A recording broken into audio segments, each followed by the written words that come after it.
I'm Jeff Horowitz with Dentists in the Know in Cologne, Germany at the International Dental Symposium. Easy for you to say.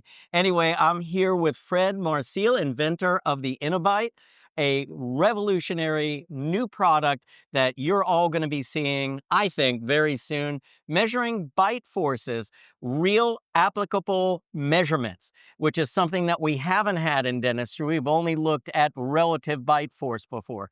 So Fred, do you want to do a demonstration and show us how it works? Absolutely. Thank you.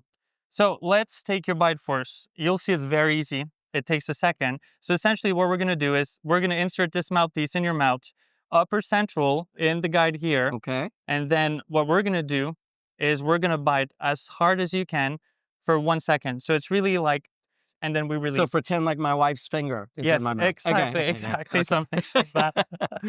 So I'll let you insert the mouthpiece. Okay.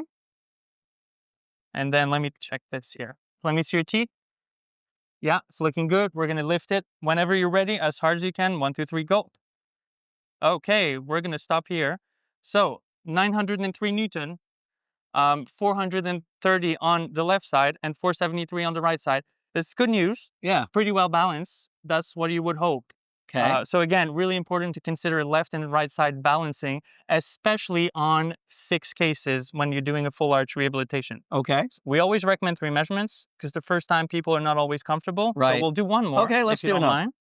And then we're really going to look at that. Whenever you're ready, again, you can bite as hard as you can. 1, 2, 3, go. Okay. 922. So very close to the previous measurement. Now, what does that mean? 922. If we look here, that's good news. Normal is between 650 to 1,000. Anything over 1,000. You're the first person to say I'm normal. It's good. Okay. Maybe you're not working enough. Maybe you're not stressed enough. But, thank you. Essentially, normal is, like I said, anything under 1,000 Newton. Any patient that has over 1,000 Newton should be prescribed an eye guard. Okay. As a preventative measure. There's more and more evidence looking at that. Or what we talked about last night a little bit was also, look, are there any other bruxism, reasons for bruxism, sleep apnea, things like that? Because now we can address the other reasons for overactivity of the muscles, right? Absolutely. Yeah. And when we can quantify it, like we said last night. So really critical for that. The consensus in the literature says whatever we can apply during the daytime, which is called maximal voluntary bite force, we can double or triple that at night during parafunctional activities. Interesting. So if you're at 1,000, we're looking at 3,000 Newton. Wow. That's a lot of stress. That's going to break a lot of stuff. Yes. There's not a lot of material that can withstand that. So again, really interesting. Other area of the spectrum, which is when the bite force are lower. The more teeth you're going to be missing, the lower you're going to get. I always like to look at fully dentulous patients wearing dentures for 12 years that are coming in and saying, hey, I can eat whatever I want. But we know that it's not possible because we can correlate bite force with the diet.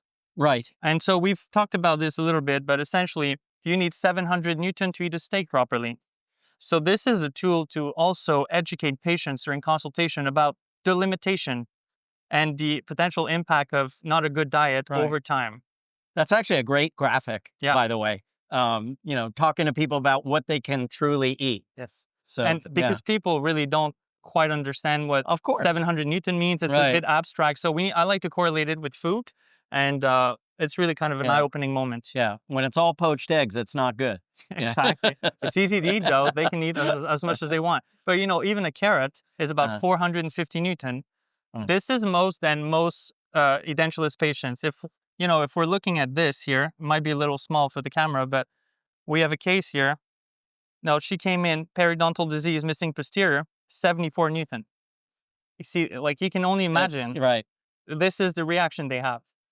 Then we extracted, put temporary removal dentures, 179, then fixed wraparound on 4 implants, 628. Right. So we see the before and after. Amazing. Life-changing. And again, quantifiable. And, the last place that I want to say is, so I'm a graduate and mentor at the Coy Center in Seattle.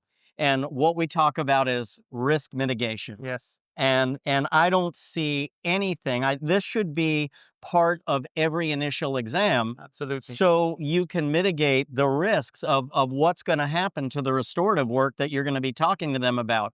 we spend so much time and so much money on the end result, on the treatment, and maybe not enough time on the diagnosis. And I really think that's going to be a critical piece of diagnosis. Absolutely. We want to prevent failures. Yeah. It's a nightmare for everyone.